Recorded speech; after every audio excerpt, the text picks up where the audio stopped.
Hi, it's Carl again, and welcome back to the Coordination Code. I decided to start the first lesson, as you would call it, with a bit of my background and how I ended up coming up with the concept that I came with.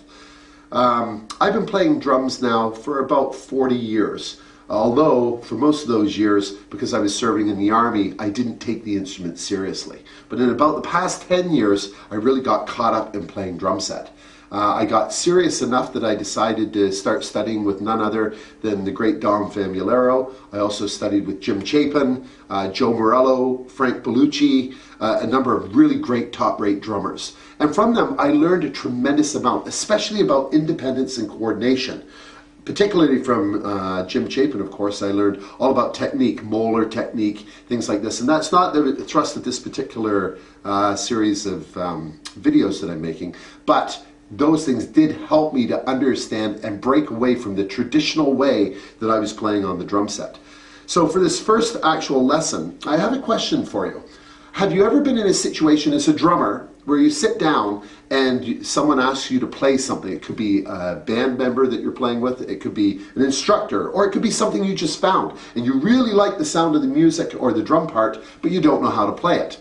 When you end up getting the drum chart or you're trying to listen to it, what you find is you just can't get the groove to happen. It's not working for whatever particular reason that it's not functioning, but you know it just isn't there. So what you do is you start to slow it down to try to make an understanding of what is actually going on. And what ends up happening is you get to such a point that you're playing it so slowly to try to get through the pattern that now it doesn't sound like anything. Has that ever happened to you? It's happened to me, and it's happened to me on a number of occasions.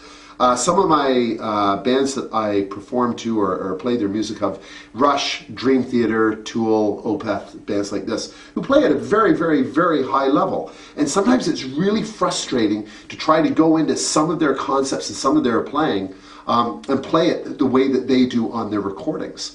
Because I'm not Danny Carey, I'm not Neil Peart, I'm not Mike Portnoy or Mike Mangini. I'm not any one of these people. So I have to learn what's going on in their head and then try and put it down and learn the music, which can be very difficult and it can also be very frustrating.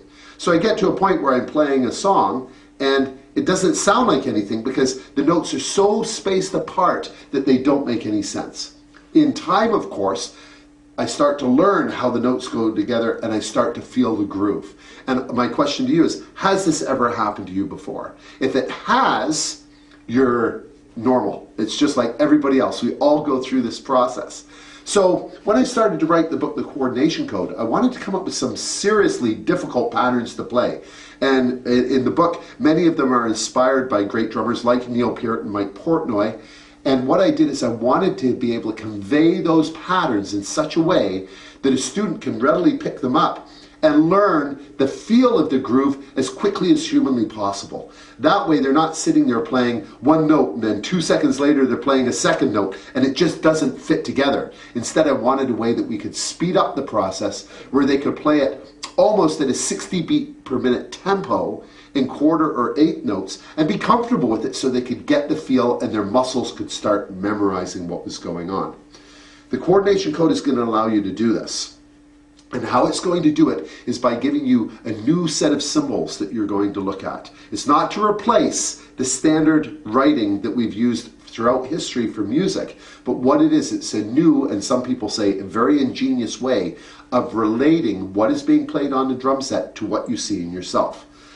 I had a fortunate chance to be in some classes with Mike Mangini, and one of the concepts that Mike Mangini put forward was that when you're playing, you want to look at your body and what is going on. Physically look at yourself so that you can say, this is what's taking place, because not only does your mind's eye need to learn how the piece actually works, but your brain physically needs to see it, which is really difficult when you're playing behind a drum set and there's all kinds of things going on. How do you do that? I'm going to show you how we do that in this series of videos. So, although this is part of the introduction, and I haven't gotten into the specifics, in the next video we are actually going to look at how the body functions with the drum set and how we can come up with a set of symbols that will make our life much, much easier when playing.